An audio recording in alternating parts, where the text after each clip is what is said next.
لقد اكتشف الشعب الجزائري مؤخرا أرقاما مهولة من الأموال التي نهبت.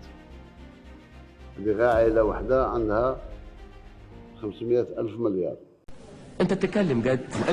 لا حول ولا قوة الا بالله، والله ما اعرف غير منك دلوقتي يا ابو حميد.